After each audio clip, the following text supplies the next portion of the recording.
Welcome in, everybody, for a new week of the Forward Down the Field podcast. I'm your host, Rob Young Bob Anderson, with my co host, Jeremy J. Dub Whalen. Jeremy, we're a little later than we wanted to, but that's all right. The important thing is we're going to get this thing in tonight. Yes, Uh, sir. about to go on a cruise tomorrow, Jim. I'm hoping I have Wi Fi if I have to make some changes last second in fantasy, but this is the pick pod, so let's get right into it. This is the board brought to you by DraftKings Sportsbook and Bengay. First game, Jeremy, is in the Big Ten.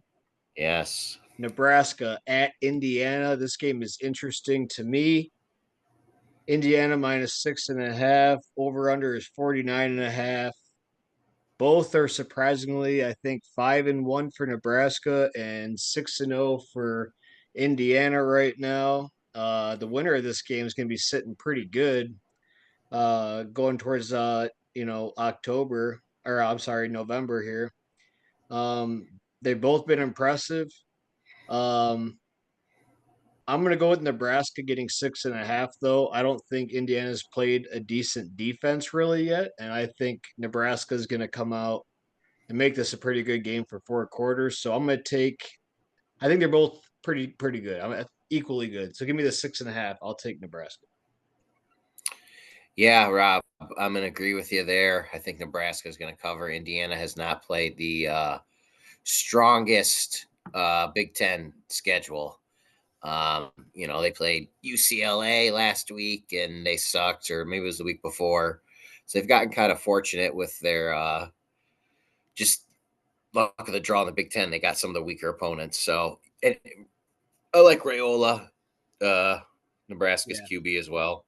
yeah, But it's fresh. good for IU. I'm glad that they got a decent season going. And Nebraska, let's be real, they haven't done anything in many years, in the Big Ten. So about time they show up. I think they had like one or two pretty good years, like early when they Oh joined. yeah, But yeah, in they've been the pretty early disappointing. 2010s. Yep. Yeah, I'll tell you what though, going out there for a game is pretty sweet. Jeff and I did that. The fans are awesome. But moving on, we got a game in the ACC. Miami, the U survived against Cal a couple weeks ago. They're favored Yep. by 5 on the road to Louisville. Louisville, they had a big game against Notre Dame a few weeks back, and they did not look good at all. And I think Miami is a lot better than Notre Dame, if I had to be completely honest. So I'm taking the U, giving up only 5. I think they blow out Louisville. The U baby. Yeah, I'm taking Cam Ward. He's one of the Heisman hopefuls so far this season. I don't think Louisville's that good. Yeah, Miami with that great comeback at Cal, like you said. And I that can get think, stuff going. yeah, exactly. So yeah, I think Miami wins this one. All right, next game. It's Michigan travels to Champaign. They play Illinois. Michigan is somehow favored by 4. It opened up at like minus, I think, 1 for Michigan. Over under is 44.5. Uh, I like Illinois getting 4 points at home. I don't know. Like I said, that line makes no sense to me. So if you go by Mike Valenti's rules, you take Michigan -4 because that just too much movement in a short amount of time. But I watch Michigan, and I'm not taking them on the road really against anybody right now. And Illinois is like a cheap version of Michigan as of right now in my mind. But Illinois at home, good defense. We got too many issues at quarterback. Yeah, I'm taking Illinois at home in this one, getting 4 points. Illinois got a good team. Bielema, it's going to have the Illini jacked up and ready. It's the 3:30 game. Yeah, It's like prime. I guess not prime time, but it's a showcase game really. yeah, So in Illinois, obviously they got those throwbacks. I guess yeah. both teams are ranked. So, but yeah, I'm going to take. I think Illinois is going to win the game. So I'm going to take them. Yeah, Brett Bielema has been around for quite a long time, and I was kind of searching on the web earlier, just kind of bored, and I came across this thing that he got quoted in, and he was basically saying that he knew, he was around, like when Bo was around, when I'm sorry, I'm getting drawing a blank right Alvarez. now. Yeah, Alvarez, thank you. And Alvarez told him, he gave him advice when he was a young coach, and he told him, "You don't get ready for Michigan, Ohio State, or Penn State in a week or two. It takes 365 days a year." He's gonna come out like this is like one of his like biggest, if not his biggest game of the year. It's at home. Yep. Yep. Um, and yeah, I have a lot of respect for him as a coach. So yeah, I'm taking Illinois, um, getting 4 points. That makes no sense to me. Alabama travels to Knoxville. Alabama is laying a field goal. For some reason, I didn't put the over under down, so that's on me. I don't need the over under though, Jeremy. I'm taking Alabama, giving up a field goal. I like Tennessee, but I like Alabama a little bit better. And I think I'm going to roll with the tide on this one, if you will. Yeah. This is when we're gonna switch up a bit. I'm gonna say Rocky Top all day. I hope You know, so. few years ago when they finally beat Bama and they took the goalposts into the river. I don't know if that's gonna happen, but Bama's been living on the edge all season. I think they're gonna be a 2 or 3 loss team, and I just think this might be one of them. Just a tough road game, tough environment in Neyland Stadium. So 100%. give me the Vols. Yep. You and I both like this game, Jeremy. It's USC travels to Maryland. They give up a full touchdown. The over under is at 57. Uh, I think we both like Maryland possibly to win this straight up, Oh, I without a believe. doubt. I mean, And I USC think, is traveling across country after playing a hard fought game against a physical Penn State team. Uh, this is a huge game for USC, a lot of pressure on this game. yep, Yeah, I'm taking the home team getting a full touchdown. It's going to be chilly. Uh, yeah, USC's in a tough spot. They're no business laying a touchdown. Give me the Terps. yep. I definitely agree. Maryland's going to win this game straight up, I believe. It's tough traveling across country, first of all, but Maryland's a decent football team. You know, I saw them play MSU this year, and their quarterback's not going to make mistakes, and um, they're just a tough squad. You know, Maryland's basically been an 8-1 program the last 3 seasons, and yeah, I think Maryland's going to win it. Yeah, USC doesn't really know much about Maryland, and I think they're going to find something out this week. Next game is in East Lansing, Jeremy, where Michigan Oh yeah. State is hosting the Hawkeyes. Iowa minus 5.5, the over under 39.5. Why don't you take this one from the top? Well, MSU's coming off a bye. We got a home game, another night game. Michigan State is playing, I think, seven night games this year. So it'd be nice if they were a good team, but they're not. So you got to wait all day to watch them play. And I just miss the days of college football when the primetime games were 3:30 and then 8. And anyway, I digress. This game would be your typical noon Big Ten matchup on Big Ten Plus or something like that, or ABC or ESPN2. No, probably ESPN2. And that's what it should be on. As much as I'd like Michigan State to win, I don't even think they're going to cover this. So I'll take Iowa. I'm taking the Spartans. Woo! They're at home, man. I think they're coming off a bye too, or no? Yeah, they are. Yeah, they're coming off a bye. I mean, why not, man? It's a night game. Spartans need to have it.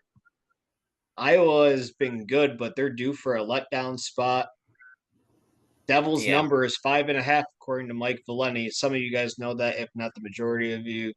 But yeah, I'm taking the home team getting 5.5. Come on, Sparty, show up one time.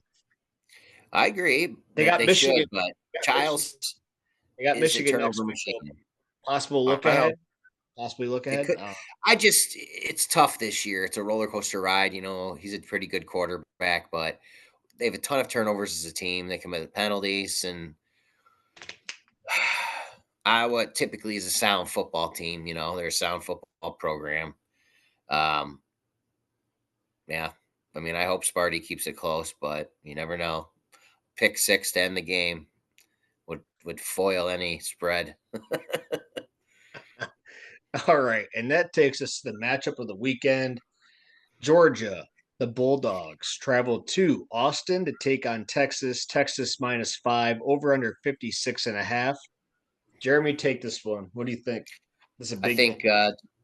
it's a big game for sure. I think give me Texas. I think they've been the number one team in the country all season. It is a home game for them. It's the first time these two teams are playing since 1958. So two of the biggest states when it comes to high school and college football, and they have been for many years. And this is just cool to see a matchup like this.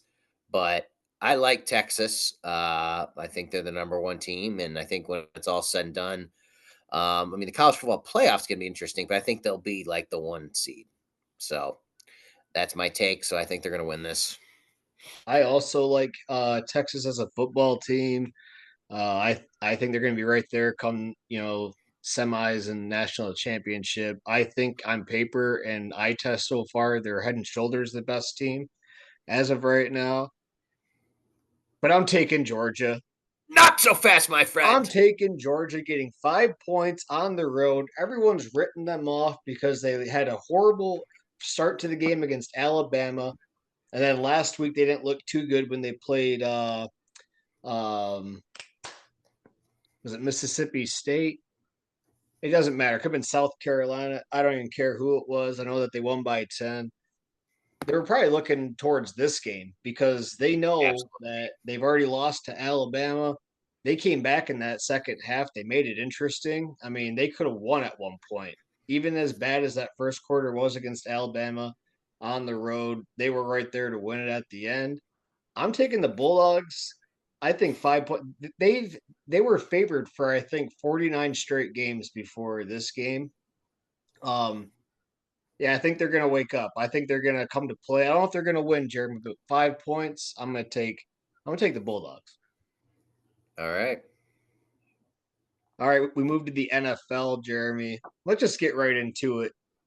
Our beloved Detroit Lions are traveling in a massive, massive game. Are traveling to the Vikings, undefeated Vikings, who I think have been a surprise to everybody so far this year. Like I thought they were going to suck, to be completely honest with you. That defense has been fantastic. Sam Darnold Hmm. has been very good. Um, but I'm taking the Lions, and I don't really think I'm being that biased. I just think that loss to Aiden Hutchinson, obviously, it's going to hurt like throughout the season at times. But a week after that injury, this team, if any team can rally, it's going to be this team. I think they're going to come out, emotional. I think they're going to come out playing hot. And I think they're going to hit Minnesota in the mouth. And I think they win this game for Hutch. It's their first division game of the year. They know how important it is. Give me the Lions traveling to Minnesota. And this game is going to be a hell of a game down to the wire, but give me the Lions. Without a doubt, the Lions are winning this game. The Lions are our best team in the division. They need to start off strong. I may have said it was a 2 to 3 month injury, but Dan Campbell also said don't count out Hutch. But yeah, I do think the Lions will be fired up.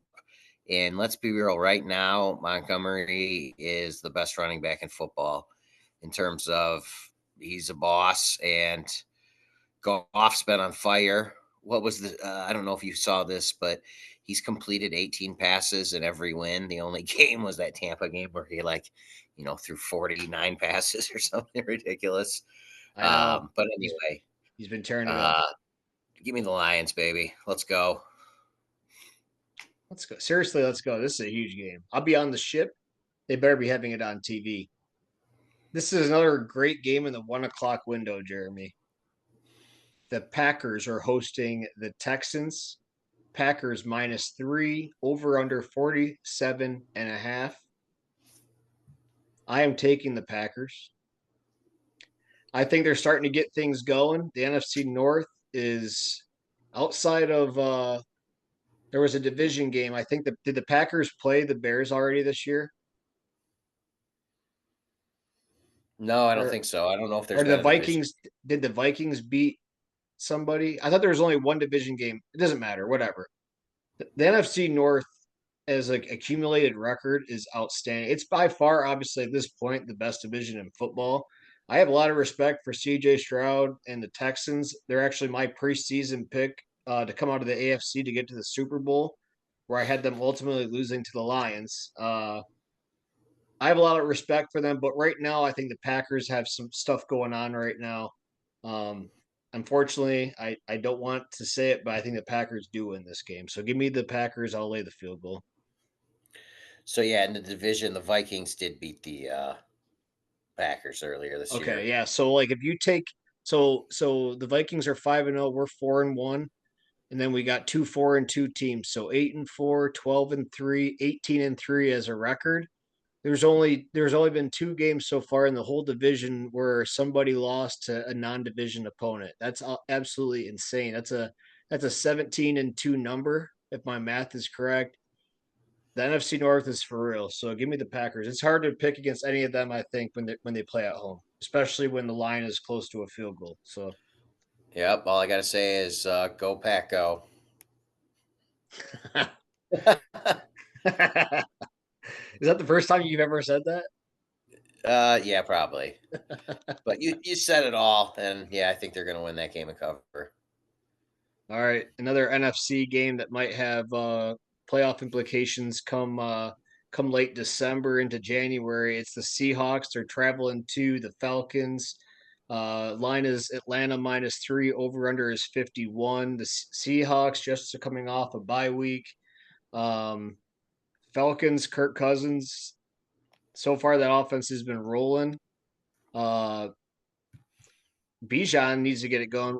We'll get into that. I'm sorry. But yeah, for this game right here, I'm taking the Falcons.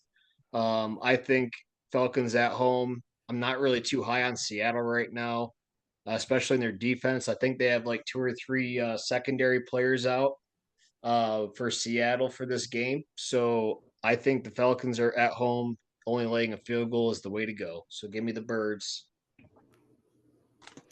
Yep, give me the Falcons, dirty bird, baby. Uh, yeah, I think the Falcons roll. And again, it is always tough for a West Coast team to travel out east and play that early game. So give me the Falcons. All right, moving on. It's the Ooh, rematch of the Super Bowl, Jeremy. Kansas yep. City Chiefs traveling to San Francisco to play the 49ers. The Niners giving up 1.5. The over under is 47. Man, this game, the Chiefs have been pretty sound up to this point. Mahomes has been underwhelming, but he doesn't have to really be anything special. The Chiefs, just as a team, they've just have been there, done that. They know how to win straight up. The 49ers right now without CMC still obviously. I'm gonna go with the Chiefs traveling on the road. I think the Chiefs win this game, Jeremy. I'm gonna get the point and a half, but I think they win straight up. Give me the Chiefs on the road Oh, here. Rob, we've been in agreement in a lot of things, and this is definitely one of them. Yeah, I think the Chiefs end up winning this game. I forget, is this the Sunday night game or it's a I later think evening I think game? it's a 425 kick. 4:25. Okay, so late in the afternoon. I think it's that. Yeah, Perfect. Yeah, on Fox. So, but yeah, I expect the Chiefs to. San Francisco's been hanging on by a thread all season. It seems like the NFC West might be the worst division. Seattle's underachieved. I would say the Cardinals are doing all right, but then yeah, the Rams, whether it's injuries or whatever, they've sucked. So, but the Chiefs are one of the best teams in football. I mean, they're the reigning champs, and I think power ranking wise, you could argue the Lions are number one. But the Chiefs are undefeated, and they will continue to be undefeated. So, give me the Chiefs. we have been agreeing a lot tonight, Jeremy. Yeah, we have been. Let's see if we can agree on one more. This is the last pick for this podcast, Jeremy. It is the Ravens who have been getting it going here as of late. They're traveling to Tampa Bay, where Baker Mayfield's been playing out of his mind so far this year. Godwin, Jeff Knows has been playing great. They're hosting the Yep. Ravens. Ravens minus 3.5. Over under is 49.5. Jeremy. Um, I'm taking the Ravens. Uh, the Bucks have been playing great, and that's fine and dandy. I think the Ravens right now, though, are right up there in the top 3 or 4 teams in the league. They got Derrick Henry. Sorry, I just have to interrupt. Javante Williams scored again. He hasn't done shit all year. I benched him. You I'm about benched to him. Rob, he hasn't done anything all season. I Oh, didn't. I'm aware. I mean, the Saints have a bad run defense, but I think it's this game honoring Drew Brees, and then Sean Payton's back with a vengeance. Clearly, Russell Wilson is a problem. Well, I digress. I'm sorry to get you off the roll, but just why is Russell Wilson a problem? You mean Bo Nix? no. I think that just last year with the Broncos and Peyton and Russ not getting along. I mean, we'll see what he does with the Steelers, but I just think Russell Wilson's general persona he's all about. I think Russ is done, dude. But That's what I mean. I think his Danger Us, his Mr. Incredible, all that stuff, like, all these players are at least 10 years younger than him, if not more. yeah, So, he misses DK Metcalf, Tyler Lockett. Lockett, and most of all, he misses Pete Carroll. So, He, and the Legion of Boom, by the way. That was always nice to have as well. But yeah, let's get back to this game for right now, Jeremy. Ravens minus 3.5 at Tampa, over under 49.5. I'm taking the Ravens because I think they're one of the top 3 or 4 teams in the league. Derrick Henry's been killing it. Uh, the Ravens stop the run. It's going to put a lot of pressure on Baker to have another great game where I don't think he can sustain like what he's been doing up to this point in the season. So yeah, I'm taking the Ravens. I think they're just going to keep it rolling. I mean, I could see this being like a 30 to 17 to or 20 kind of game. So give me the Ravens. yeah, not so fast, my friend. Monday Night Oh, Football. The big sombrero, or the former big sombrero, as Berman would say. Tampa got hit by a hurricane, and that's what's going to happen when Baltimore rolls into town. Baltimore started off slow this season; they've rebounded. But yes, you're right about Derrick Henry. He's been doing great, but can the Ravens actually throw? Is just Zay Flowers had a decent game. Maybe that's a good trade by Jack. I guess TBD, but um, haven't got much production on Andrews. Likely had one good game. I don't know. I like Tampa in this one. all right, we'll see. This is a big game too. A lot of good matchups in college and NFL this weekend. I hope I get to watch all of them. Give me Wi-Fi so I can track fantasy, which we're going to roll right into after this break from our sponsors.